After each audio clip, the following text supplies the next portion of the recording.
All right, guys. Hope everybody's having a good day today. We got an iPad Mini 2. This model is a A1489, and this is the digitizer I got. This will work on a 1489, 1490, 1432, and a 1454 iPad Mini 2. Go ahead and power off the device. Look it over. I looked it over and I could tell in the bottom right corner it had been dropped. And whenever I put the screen back on, it's not going to fit just flush like it should.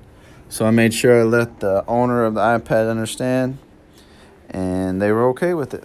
So now we're going to heat up the screen. You can use a hairdryer or a heat gun. I would highly recommend a heat gun. They're very inexpensive. You can get one for about $20 or less on eBay or Amazon.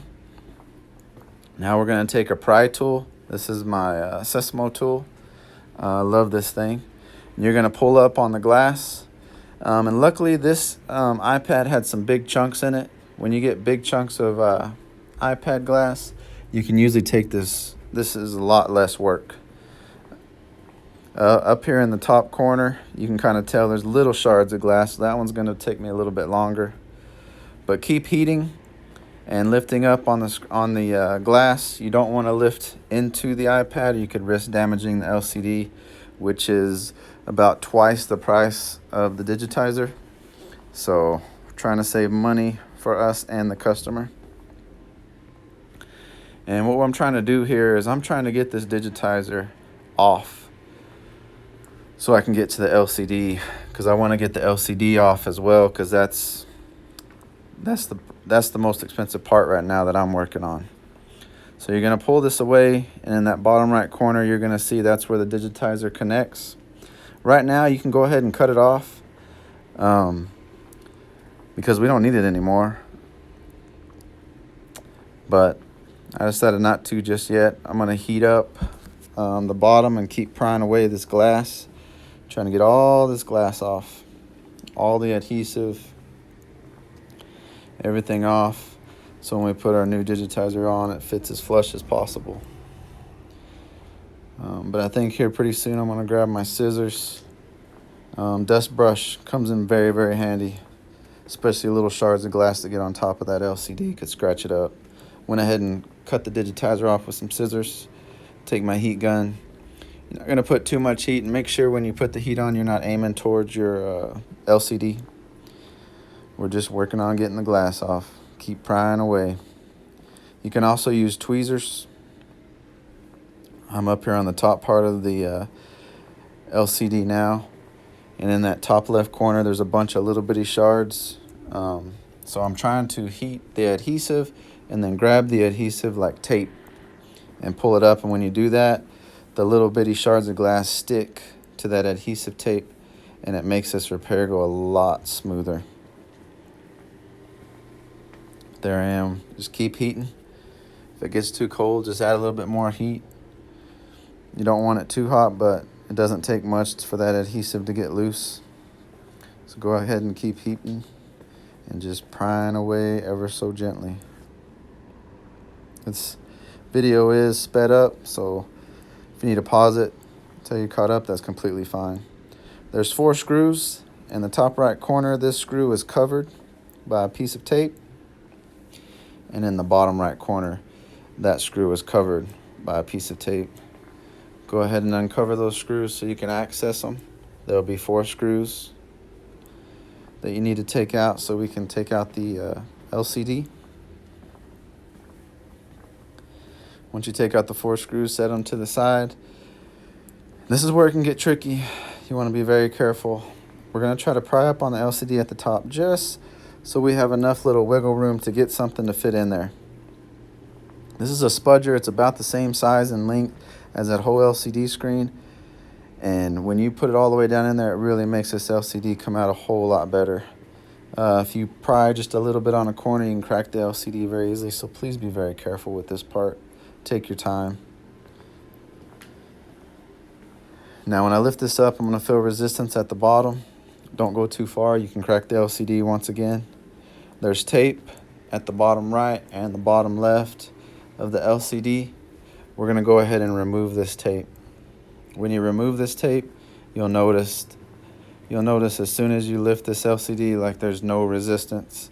It'll make it a lot easier for you to unscrew this heat shield. And I just lay the LCD against the wall. I'm going to go ahead and start taking off the screws. And once again, this is a A1489 model. In the A1432, it has like 16 screws. This one only had about 8. So the models do vary on the screws on this heat shield. But what you're going to do is you're going to put a little bit of pressure on one side, kind of angle the heat shield, and you're going to lift on the other to get this heat shield out. I always use a plastic pry tool, especially because the battery's still connected. And you don't want any little pieces of metal touching that could short it out or cause damage. Now we're going to take our screwdriver. There's 3 screws covering on this plate. We're going to remove this plate. Underneath this plate, you got your battery, which we'll do first. Grab some plastic pry tool once again. Then we're going to disconnect our LCD, and last but not least, our digitizer. The digitizer is a little bit glued down, so you're going to have to wiggle it a little bit to get it free. Once you do that, we're going to clean it off again. Take your dust brush, get it all real good and clean. Make sure there's no screws or loose pieces of glass.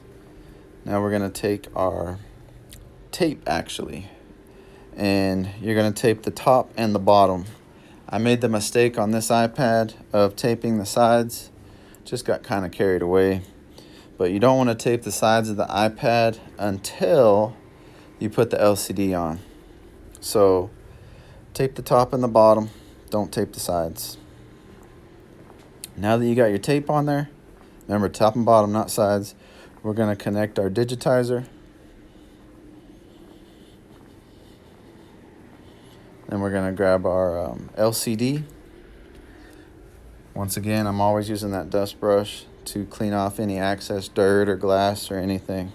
You always want to take care of that LCD. Go ahead and connect the LCD. And we're going to lay the LCD down and put the digitizer on top of it. And we're going to test this baby out and make sure that everything's working properly.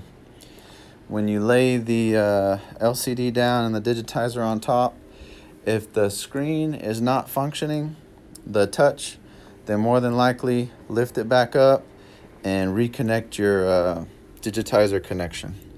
Now, if the touch is working when you're testing it, but the home button is not, more than likely on the home button it's just not lined up right. So move your little home button around at the bottom and see the little metal connectors have to touch. More than likely, as long as the touch is working, once you put that adhesive down, your home button will be fine. So everything's working. Go ahead and power it off. We're going to go ahead and open it back up. And then we're going to put our battery plate back on.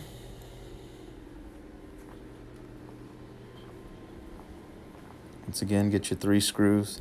And be careful, the sides of your iPad is magnetic.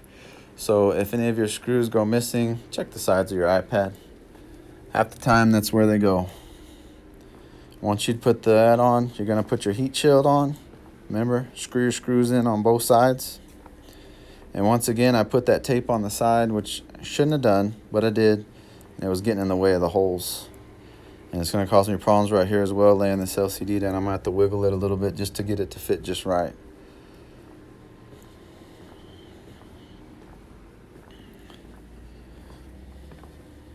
And as you notice, when I push the LCD down, the tape kind of goes in on the sides. So we're going to take our 4 screws. Make sure your screw holes are lined up. You're going to screw in the 4 screw holes. And then after you screw in the screw holes, this is when you want to tape the sides of your iPad. I just got a little happy and decided I was going to try it and tape the sides early, and I shouldn't have. So this is right where I was putting that tape. That's when you want to put the tape in.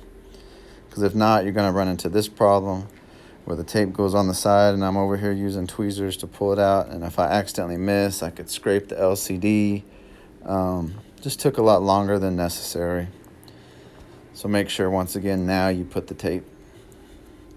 And I like to use that black double-sided tape. You'll be able to see when I pull it off right here, it's black. But I remove all the tape. I used to use clear tape, and I couldn't tell half the time if it was old adhesive, new adhesive, if I had pulled it off or not. But once you get all the adhesive off, there's usually adhesive on the digitizer, the new digitizer, but it's usually never enough. That's why I always add my own adhesive. So right now I'm taking off the adhesive that's on the digitizer, and it's also got a little plastic covering that goes over the glass. I'm taking that off as well. So make sure you pull that off, or your iPad's going to be real blurry and you won't figure it out. I had a little fingerprint on there, so I grabbed my little microfiber cloth and cleaned it off of the LCD. Use my Dutch brush again just to make sure there was no pieces of glass. Now we're going to line up the top camera.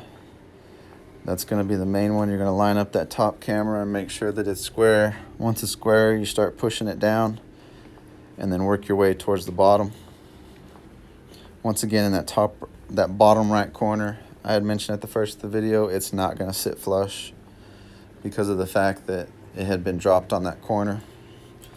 So make sure right before you work on it, you kind of do a little overview so you can pick up on things like that.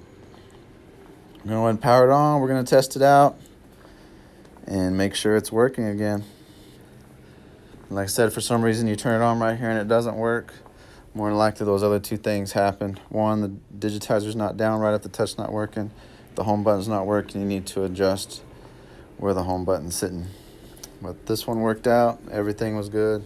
So appreciate you guys for watching. If you have any tips or anything for me, please let me know. Maybe something worked for me, didn't work for you. But we got to help each other out. So thanks for watching, guys. Appreciate it.